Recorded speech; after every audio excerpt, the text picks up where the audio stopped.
Neste vídeo, vamos ver como o Evangelho viajou do Oriente Médio até os confins da Ásia, enfrentando desafios, perseguições e transformando vidas ao longo de séculos. Vamos começar lá pelo ano 4 a.C., quando os magos do Oriente, guiados por uma estrela, chegaram a Belém. Eles adoraram o menino recém-nascido, Jesus, o rei dos judeus, e lhe ofereceram ouro, incenso e mirra. Depois, avisados em sonho por uma revelação divina para não voltar a Herodes, pegaram outro caminho de volta às suas terras. Imaginem só, esses homens, provavelmente da Pérsia ou Mesopotâmia, voltaram para casa contando o que tinham visto e ouvido. Esse foi um dos primeiros passos de uma mensagem que ecoaria muito além. Pulemos para o ano 33, depois Cristo, no Pentecostes, em Jerusalém. Entre a multidão estavam partos, medos, elamitas e moradores da Mesopotâmia. Eles testemunharam o Espírito Santo descer, viram sinais e maravilhas, e ouviram Pedro pregar que Jesus, crucificado por eles, foi feito Senhor e Cristo por Deus. Esses povos levaram essa mensagem de volta às suas sinagogas no Oriente, plantando as sementes do Evangelho em terras distantes. E esse fogo não parou por aí.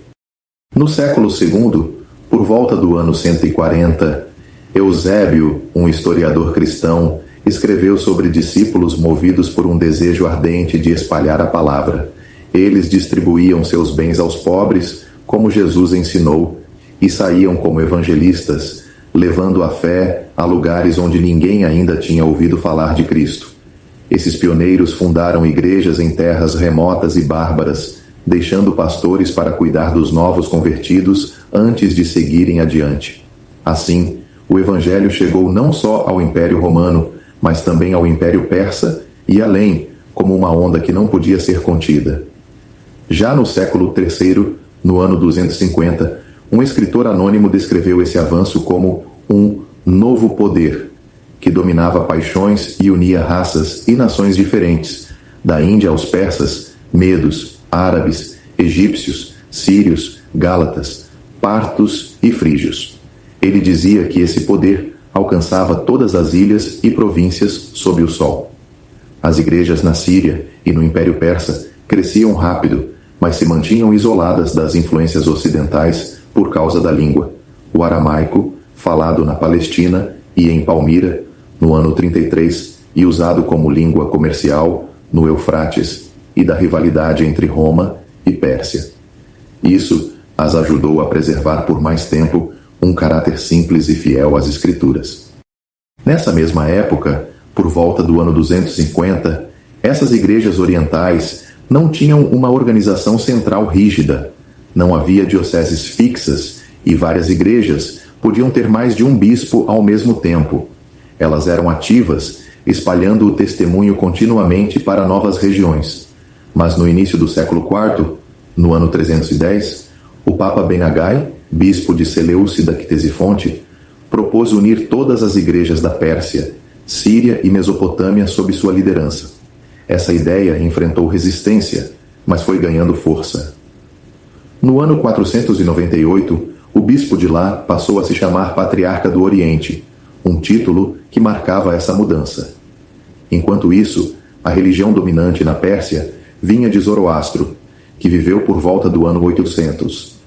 Ele ensinava que há um só Deus, Criador e bom, rejeitando idolatria e usando fogo e luz como símbolos divinos, enquanto trevas e madeira queimada representavam o mal. Zoroastro confiava na verdade para espalhar seus ensinamentos sem coerção. Do século VI ao III a.C., ou seja, entre os anos 600 e 300 a.C., o zoroastrismo dominou a Pérsia, mas declinou até ser revivido pela dinastia sassânida, que governava no século III d.C., por volta do ano 250 d.C. Tudo mudou no ano 313 d.C., quando Constantino fez do cristianismo a religião oficial do Império Romano. Na Pérsia, os reis começaram a desconfiar dos cristãos chamados nazarenos, achando que eles poderiam favorecer Roma. Durante o reinado de Sapor II, entre os anos 309 e 379, Essa suspeita virou uma perseguição brutal, incentivada pelos magos zoroastrianos.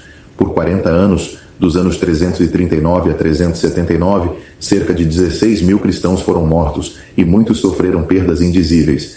Mesmo assim, com fé e paciência, as igrejas persas sobreviveram e, após essa provação, ganharam certa liberdade de culto. Entre os escritos dessa época, temos as homilias de Afrahat, o sábio persa, que viveu por volta do ano 340. Ele dizia que a fé é crer em um Deus que fez os céus, a terra e o mar, criou Adão à sua imagem, deu a lei a Moisés, enviou profetas e, por fim, mandou Jesus ao mundo. Afrahat ensinava a simplicidade da fé, rejeitando adivinhações, magia e doutrinas vãs.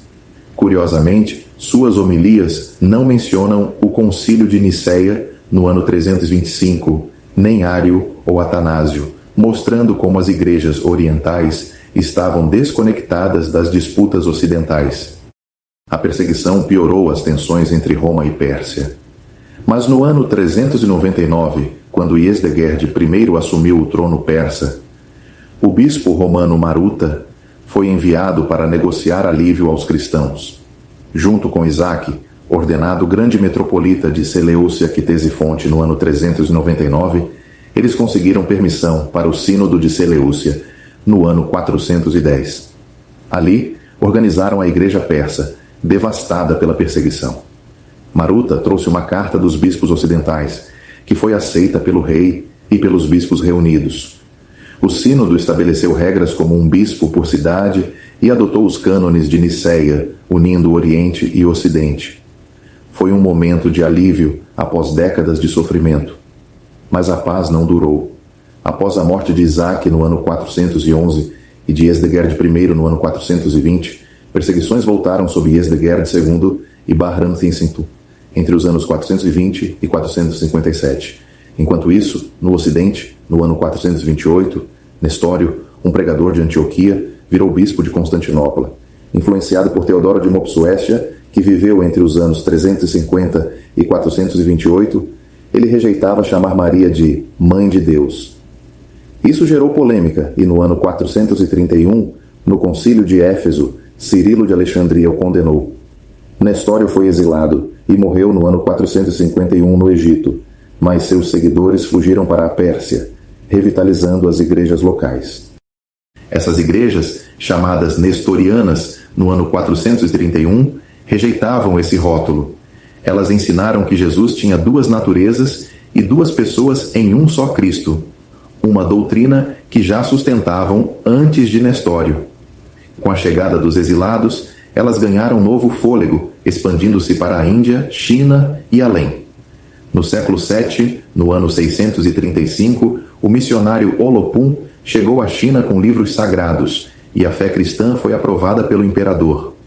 No ano 780, uma inscrição em Singanfu celebrava essa nobre lei de Tat-Sin. Igrejas brotaram em Merv, Herat, Samarcanda e até Pequim, entre os séculos 7 e 9, ou seja, entre os anos 600 e 900. Porém, com o tempo, a pureza do evangelho se perdeu. No ano 845, o imperador chinês Wu Tsung fechou casas religiosas cristãs e budistas, forçando muitos a voltar à vida secular. E, no século VII, no ano 632, o islamismo começou a se espalhar, absorvendo muitas comunidades cristãs na Pérsia e Arábia. Mesmo assim, sob os califas abássidas, no ano 762, cristãos sírios brilharam em Bagdá como médicos e professores. No ano 1258, os mongóis tomaram Bagdá, mas os nestorianos continuaram influentes, com Yaba Allah III liderando como católicos entre os anos de 1281 a 1317. Do século VII ao XIII, ou seja, entre os anos 600 e 1300, a igreja síria foi tão poderosa no Oriente quanto as igrejas romana e grega no Ocidente. Ela alcançava vastos territórios, da Síria à China. Mas, no século XIV, no ano 1370, Tamerlão, um muçulmano, devastou a Ásia, acelerando o declínio cristão. Missionários ocidentais, como João de Monte Corvino, que morreu no ano 1328, encontraram esses cristãos na China, mas lamentavam suas divisões com Roma. Até o século III, anos 300 depois de Cristo, essas igrejas mantiveram a simplicidade bíblica. Separadas das disputas ocidentais, elas focaram em missões. No século IV, no ano 310, a Federação de Papa Ben Hagai, e no ano 410, o Sínodo de Seleucia trouxeram influências romanas, enfraquecendo sua essência. A divisão nestoriana no ano 431 estimulou missões, mas não reverteu a centralização em Seleucia e Bagdá, que introduziu imagens e distanciou as igrejas das Escrituras. Isso as deixou vulneráveis ao islamismo, que dominou onde o evangelho já brilhara. Essa é a história de uma jornada épica, de Belém no ano 4 a.C., às profundezas da Ásia no século XIV, no ano 1400 depois de Cristo. O evangelho enfrentou tudo: perseguições, divisões, conquistas, e mesmo com seu declínio, deixou um legado que ainda ecoa. O que acham disso? Deixem seus comentários e até a próxima.